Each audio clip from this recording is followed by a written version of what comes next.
안녕하십니까. 암호화폐 정보를 전달해드리는 닥터 비트맨입니다. 네, OKEX 투자 분석 총괄이 금융기관 암호화폐 중에 비트코인을 가장 선호한다 라고 언급을 했습니다. 네, 외신에 따르게 되면은 중국계 암호화폐 거래소 OKEX 투자 분석 총괄 K가 보수적인 전통 금융 기관의 자금이 암호화폐 시장으로 유입된다면 우선 비트코인으로 유입될 가능성이 가장 크다면서 그 다음은 이더리움일 것이라고 진단을 했습니다. 네, 비트코인이 암호화폐 중 가장 유동성이 원활하고 해칭 수단으로 사용 가능하기 때문이라고 했는데, 네, 그러면서 그는 최근 불안정한 글로벌 정세가 이어지면서 전 세계 자금이 비트코인으로 몰리고 있다며 올해에는 저스틴 선 워렌 버핏의 오찬 행사와 페이스북 코인 리브라 출시 소식으로 인해 비트코인은 세간의 주목을 받게 됐고 금과 같은 안전 자산으로 인식되고 있는 추세다라고 설명을 했는데요.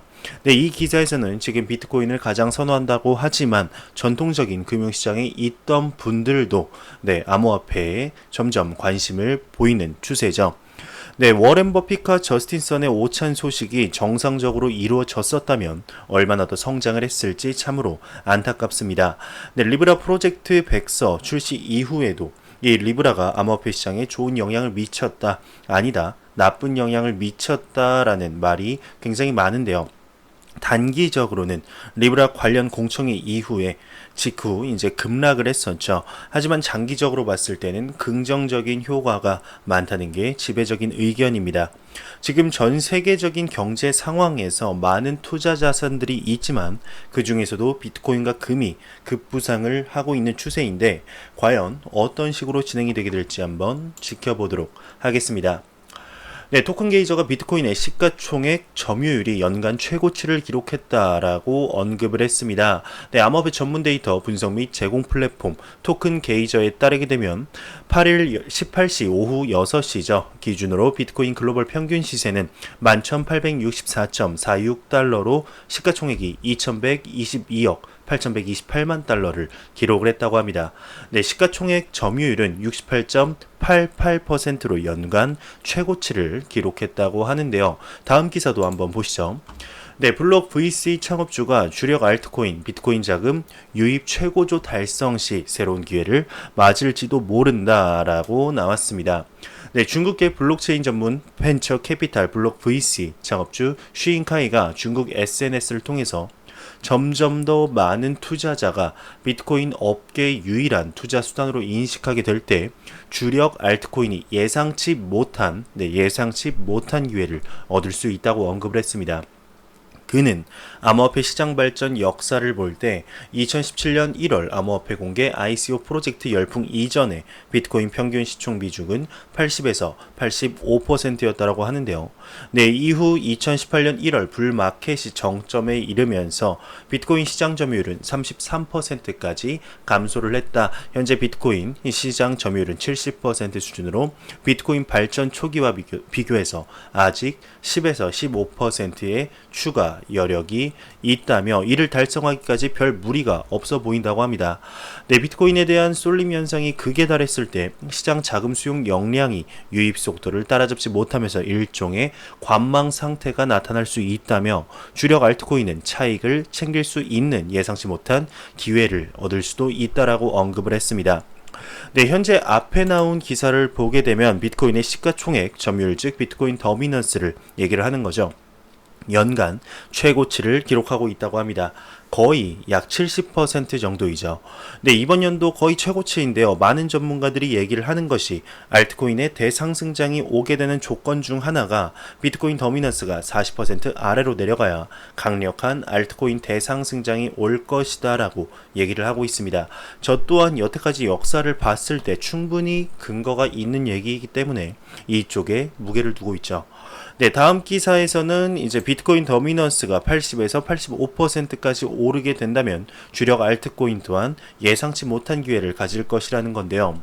네, 제가 저번에 이제 비트코인 도미넌스에 관해서 간단하게 설명을 드렸지만은 비트코인 도미넌스가 암호화폐 가격에 영향을 미칠 때는 어느 정도 시장에 갑작스러운 자금이 몰리지 않고 갑작스러운 자금이 빠져나갈지 않을 때입니다.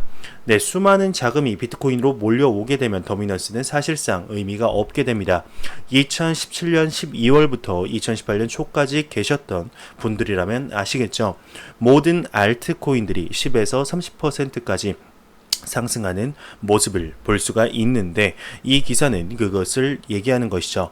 정말 암호화폐 시장에 대상승장이 찾아왔구나라고 하는 걸 암호화폐 시장에 투자하지 않으신 분들이라도 느낄 정도의 대상승장이 찾아올 수도 있다라는 것을 얘기하는 건데요. 네, 지금 세계 경제 상황을 보게 되면 이 이야기가 전혀 허무맹랑한 것이 아니죠. 미중 무역의 가속화 및 장기화부터 시작을 해서 미국과 이란의 갈등, 영국의 브렉시트 문제, 나스닥, 코스피, 코스닥, 법정화폐 가치 하락의 모든 문제가 커지고 있는 가운데 갈 곳을 잃은 자금들의 해지 수단으로 현재 비트코인과 금을 보는 시각들이 많습니다. 네, 이러한 모든 조건들이 모여서 다시 한번 암호화폐 시장의 대상승장을 볼 수 있으면 좋겠네요. 네, 그러면 코인 마켓캡에서 가격을 한번 보고 넘어가도록 하겠습니다. 네, 메이저 탑10 코인들의 가격을 보게 되면 전반적으로 지금 하락을 하는 모습을 보여주고 있습니다. 네, 비트코인 같은 경우는 전날 대비 0.08% 하락을 하며 사실상 횡보죠. 네, 1430만 원대. 이더리움과 XRP는 1.51%, 1.38% 하락을 하면서 각각 27만 1000원, 372원대를 유지를 하고 있습니다. 네, 이와 관련해서 이제 바이낸스 코인만이 지금 8.6% 상승을 하면서 네, 이 가격을 보여주고 있는데요. 비트코인 도미넌스 한번 보도록 하겠습니다. 네, 비트코인 도미넌스가 지금 68.9%, 네, 거의 70% 가까이 상승을 하고 있는데 정말 단기적으로는 네, 알트코인의 대상승장을 보기는 조금 힘들지 않을까. 전 기사에 언급한 것처럼 이제 막강한 자금이 몰려오기 전까지는 네, 알트코인의 대상승장은 살짝 옆으로 비켜두는 것이 맞지 않나 생각이 들게 됩니다. 네, 리플 XRP에 관한 소식이 나왔습니다. 일부 투자자들이 이제 리플사의 XRP 공급량 50% 소각을 요구했다고 하는데요. 암호화폐 전문 미디어 디크립토가 이제 7일 보도에 따르게 되면 일부 XRP 투자자가 리플사의 XRP 공급량의 50%를 소각하라고 요구를 했다고 합니다. 네, 이 청원은 트레이더인 크립토 빌트로드가 5일 트위터에 제안해 보도 시점까지 570명 이상의 지지를 받았다고 하는데요. 트위터 팔로워 수가 10만 명 이상에 달하는 크립토 빌트로드는 리플사는 더 이상 XRP의 시중 유통량을 늘려서는 안 된다 강조를 했습니다. 네, 미디어에 따르게 되면 리플 에스크로 주소가 보유한 XRP 합계는 전체 공급량의 55% 수준인 550억 XRP죠. 각 주소에서 매달 일정량의 물량이 락업 해제돼서 리플사의 재량에 따라 판매가 되고 있습니다. 하지만 미디어는 크립토 빌트로드의 제안에 문제가 있다고 지적을 하면서 리플사가 155억 달러에 달하는 XRP 소각을 하는 것보다 그것을 판매해서 얻는 이득이 더 크다고 지적하며 리플사가 XRP를 판매함으로써 XRP 생태계를 더욱 개선할 수 있다고 설명을 했네요. 네, 이 기사를 보게 되면 리플 투자자분들의 한계가 왔다라고 볼 수 있는 기사가 아닌가 싶습니다. 현재 XRP의 가격이 그 어떠한 호재에도 꿈쩍이지 않으니 참을 만큼 참았다. 도대체 왜 안 오르냐? 리플사가 가격을 조작하는 것이 아니냐라는 네, 기사로 보이는데요. 하지만 이거에 관해서 간단하게 저의 생각을 말씀을 드리겠습니다. 아주 간단하게 생각을 해서 지금 리플사가 미국 연방법원에 소송이 걸려있죠. 아직 끝나지 않은 상태입니다. 소송이 걸려있는 상태에서 XRP의 가격을 조작한다. 만약에 걸리게 된다면 어떻게 할까요? 리플사가 그만한 위험을 감수할 만큼 그런 행동을 할 가치가 있을까요? 네, 실제로 브래드 갈링하우스나 CTO인 데이비드 슈왈츠도 여러 번 나와서 지금의 XRP 가격이 잘 이해가 가지 않는다라고 말한 적이 있습니다. 네, 그렇다면 그들이 거짓말을 했다는 말이 되게 되는데 XRP의 가격을 조작하는 세력이 있을 수도 있다는 말에는 동의를 합니다. 비트코인의 가격이나 다른 알트코인들의 가격을 보게 되면 세력들이 아직까지는 가지고 노는 아수라장을 볼 수가 있죠. XRP 역시 가격을 조작하는 세력이 있을 수 있다고 충분히 생각이 듭니다. 네, 지금 연방 법원뿐만 아니라 핀센으로부터 경고를 받은 것도 있는데요. 네, 이러한 상황에서 XRP를 가격을 조작을 한다. 네, 쉽지는 않다고 봅니다. 네, 이러한 기사가 나왔습니다. 네, 메사리 공동 창업자가 비트코인이 역사적인 상승을 경험하기 전에 단기간에 급격히 하락을 할 수 있을 것이다 라고 언급을 했는데요. 네, 암호화폐 업계에 잘 알려진 연구원 중 하나는 비트코인이 역사적 상승을 경험하기 전에 단기간에 급격히 하락을 할 수 있을 것이라고 전망을 했습니다. 네, 암호화폐 분석 회사인 메사리의 공동 설립자 댄 맥아들은 이 아들이 진짜 아들이 아닙니다. 네, 이름이 맥아들입니다. 네, 비트코인의 효용과 금에 대한 현재의 논의에 자신의 의견을 더하여서 암호화폐가 향후 몇 년 동안 금의 시세를 흐름을 따라갈 수 있을 것이라고 언급을 했습니다. 네, 구체적으로 그는 8월 7일 소셜미디어의 논평에서 2008년 금융위기 이후 금이 했던 일을 되풀이할 수도 있다며 비트코인이 2008년에서 2011년 금과 같은 엄청난 상승을 보여도 놀라지 않을 것이라고 썼는데요. 네, 위기에 대한 두려움으로 인해 초기 급상승, 유동성 위기에 따른 큰 하락, 그리고 실제 부채, 주권, 통화 공포가 지속되면 더 큰 상승이 뒤따른다라고 언급을 했네요. 네, 금과 비슷한 양상을 볼 수도 있다는 얘기죠. 다음 기사도 한번 보도록 하겠습니다. 비트코인과 금과의 가격 상관관계 3개월 동안 급증했다. 네, 금과 비트코인의 상관관계가 최근 3개월 동안 거의 2배가 됐다고 합니다. 블룸버그가 보도를 했는데요. 이는 시장의 혼란이나 지정학적 리스크로부터 피난 자산으로서 비트코인과 금이 같은 기능을 하고 있다는 견해를 뒷받침했다고 합니다. 네, 그러면서 또한 블룸버그는 지난 1년간 두 자산 간의 상관관계는 무작위적이라고 한번 지적을 했었는데 지난 1년 동안 두 개의 자산이 반대로 움직임을 한 시간은 전체의 49%고 양쪽 모두 하락이 22%, 상승이 29%였다고 합니다. 네, 그러나 올해 5월 8일 이후에 같은 움직임을 한 시간이 58%로 증가를 했단 말이죠. 네, 두 자산의 상관관계를 통해 지금 세계 경기 침체에 대한 두려움이 금과 비트코인을 찾고 있음을 알 수 있죠. 네, 앞선 기사에서 나온 2008년 금융 위기 사건이 무엇이냐? 바로 리먼 브라더스 사태입니다. 네, 리먼 브라더스 사태가 뭔지 아시는 분들도 있고 모르는 분들도 계실 텐데 한번 설명을 드리겠습니다. 네, 작년 2018년 9월 15일 리먼 브라더스 사태가 10주년을 맞았죠. 네, 월가 대표 투자 은행이자 미 국채 주요 딜러였던 리먼 브라더스가 단번에 무너진 사건이었습니다. 네, 비우량 주택 담보대출, 즉 서브프라임 모기지 부실이 신호탄이 됐던 사건인데요.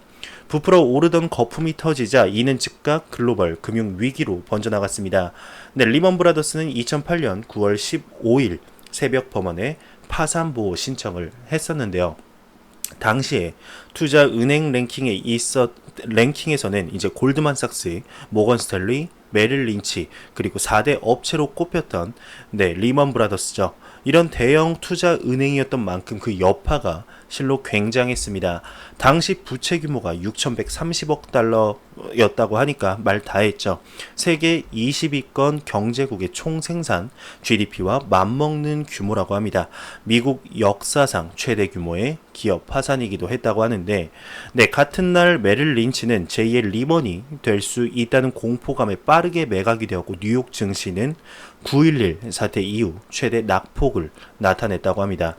네, 리먼 브라더스의 파산으로 이제 수면 위에 떠오르자 다양한 대형 금융 업체 그리고 비금융 기업들도 도미노처럼 무너 내려졌습니다.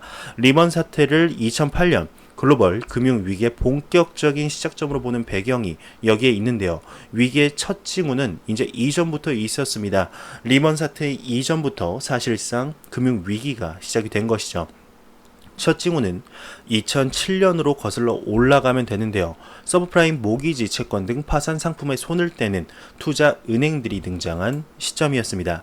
네, 당시 부동산 시장이 호황을 누리며 집값은 결코 떨어지지 않을 것이라는 잘못된 믿음이 확산되자 월가에서는 정상적인 대출이 어려운 저소득층을 대상으로 한 주택담보대출이 연이어 등장을 했습니다. 네, 리먼 브라더스 역시 이어서 공격적으로 뛰어들었죠. 네, 부실 채권을 짜집기 위한 파생 상품을 거래하면서 오히려 거품 부풀리기에 동참을 한 것입니다. 하지만 부동산 시장 과열을 막기 위해 미국 당국이 일시적으로 금리를 인상하자 싼 대출 금리를 이용해 이미 집을 샀다가 원리금을 상환이 어려워진 불량 채무자들이 기하급수적으로 불어나면서 주택 가격이 폭락을 하고 무리해서 내 집 장만에 나선 서민층은 물론 부동산 투기에 나섰던 부유층까지 모두 길거리에 나앉게 되면서 리먼 사태로 하루 아침에 일자리를 잃은 임직원이 2만 5천 명에 달한다고 합니다. 네, 리먼 브라더스에 대해서 간단히 설명을 드렸는데 기사에 나온 2008년 금융위기를 설명하다 보니 조금 길어졌네요. 네, 다시 돌아와서 말씀을 드리자면 2008년 리먼 브라더스 사태 이후로 금과 은은 사상 처음으로 온스당 1000달러를 넘어서게 됩니다. 네, 국가적 큰 위기에 직면을 하자 이제 미국 정부가 양적 완화를 실시하면서 자금을 풀어서 위기를 해결하고자 했는데 일부 금융기업에는 천문학적인 이런 자금을 지원했다고 합니다. 이렇게 갑자기 시중에 돈의 양이 넘쳐나니까 한정 자원 즉 금이나 은에 투자를 하고 단시간에 폭등을 한 것이죠. 이제 이러한 모습이 금뿐만 아니라 이제 비트코인에서 나타날 것이라는데 세계적인 경제 흐름을 봤을 때 분명히 큰 무언가가 올 것으로 보입니다. 네, 많이 들어보셨죠? 이제 10년에 한 번씩 글로벌 경제 위기가 크게 한 번씩 온다는데요. 네, 이 사이클대로라면 원래대로 2018년에 그 위기가 왔어야 됐는데 무사히 넘겨서 많은 전문가들이 2020년에 올 것으로 예상을 하고 있습니다. 지금 세계적인 경제를 보게 되면 어느 정도 맞아떨어지는 얘기가 아닌가 싶은데 과연 비트코인과 암호화폐 시장에 어떻게 흘러가게 될지 지켜보도록 하겠습니다. 네, 다음 소식입니다. 이제 유럽 중앙은행이 암호화폐 거래 데이터 감시를 강화하면서 실제 경제에 미치는 영향을 파악하겠다 나선 건데요. 네, 유럽 중앙은행 ECB죠. ECB가 암호화폐 시장이 전통 금융에 가져올 수 있는 리스크를 이해하기 위해서 거래의 온체인 오프체인 데이터에 대한 감시를 강화할 계획이라고 합니다. 네, ECB는 새로운 보고서를 공개해서 암호화폐 거래의 온체인, 오프체인 데이터를 감시하는 프레임워크를 책정할 계획을 밝혔습니다. 네, 현재의 ECB 감시 수단은 암호화폐의 시가총액, 가격, 거래량 등의 공개 데이터인데요. 시장에 대한 이해와 감시 강화에 있어 상업적 데이터, 시장 인디케이터, 온체인 데이터도 이용을 한다고 합니다. 네, 그러면서 암호화폐 시장의 감시를 강화할 목적으로 ECB는 전통 금융 시스템과 암호화폐는 긴밀하기 때문에 암호화폐가 초래할 수 있는 리스크와 그 영향도 파악을 한다고 하네요. 또한 암호화폐 시장의 확산 효과가 실제의 경제에도 영향을 미칠지도 모른다고 지적을 하면서 기사가 마무리되고 있는데요. 네, 이제 더 이상 암호화폐 시장이 무시할 수 있는 수준이 아니다라고 봐도 무방한 기사가 아닌가 싶습니다. 네, 차기 ECB의 총재로 현 IMF 총재인 크리스틴 라가르드가 거의 임명이 되었다고 봐도 무방하죠. 현 IMF 총재인 크리스틴 라가르드는 여러분들이 많이 들어보셨을 겁니다. 지금 암호화폐 시장에 굉장히 친화적인 인물로 꼽히는 인물이죠. 그런 인물이 유럽 중앙은행의 총재로 간다는 것은 암호화폐 시장의 입장으로 봤을 때 긍정적인 영향이지 않을까 생각이 들게 됩니다. 네, 지난 7월 유럽 중앙은행은 비트코인을 통화로 인정 못한다라고 언급을 했는데 은행의 준비 통화로서 비트코인을 추가할 계획은 없다라고 했었습니다. 그 이유로는 비트코인은 통화가 아니라 자산. 네, 다시 한번 말씀드릴게요. 비트코인은 통화가 아니라 자산이라며 변동성이 매우 크다라고 언급을 했죠. 사실상 자산으로서는 이제 그 가치를 인정을 한 겁니다. 네, 사실 이러한 사실은 암호화폐 시장에 있으신 분들이라면 다 아실 겁니다. 비트코인이 통화가 아니고 지금 디지털 골드로서의 입지를 굳히고 있는 사실이죠. 네, 친암호화폐적인 인물로 꼽히는 라가르드 총재가 유럽 중앙은행으로 갔을 때 암호화폐 시장에 대해서 어떠한 코멘트를 하게 될지 개인적으로 기대가 됩니다. 네, 8월 7일이 이제 중국의 발렌타인데이라고 합니다. 네, 발렌타인데이는 이제 연인들이 서로의 사랑을 확인하며 초콜릿을 주는 날이죠. 하지만 중국의 고래들은 사이즈가 다릅니다. 중국 고래는 사랑하는 사람들에게 520 비트코인을 선물로 준다고 합니다. 네, 52 비트코인도 아니고 5.2 비트코인도 아니고 520개의 비트코인을 선물로 준다고 하네요. 네, 이 기념일에 이제 한 중국 고래는 사랑하는 사람에게 520 BTC를 선물로 보내고 있다라며 암호화폐 투자회사 프리티브 벤처스의 공동 창업자 도비 완의 트윗을 통해 전했는데요. 하나로 치면 약 73억 원입니다. 네, 도비완은 트윗에 실제 발렌타인데이에 송금된 520개 비트코인 화면을 올리면서 실제로 보낸 사람의 이름을 알고 있지만 여기에선 말할 수 없다고 전하면서 발렌타인데이에 선물을 보낼 연인이 있다는 것만을 부러워할 문제는 아닌 것 같다며 기사가 마무리되고 있습니다. 네, 남들은 초콜릿을 이렇게 주고 있는데 520개 하나로 73억 원 사실상 건물을 선물한 거죠. 한 개의 비트코인만 저한테 줘도 참 좋겠네요. 네, 체코 미등록 암호화폐 기업에 이제 최대 50만 유로 벌금을 부과할 계획이라고 합니다.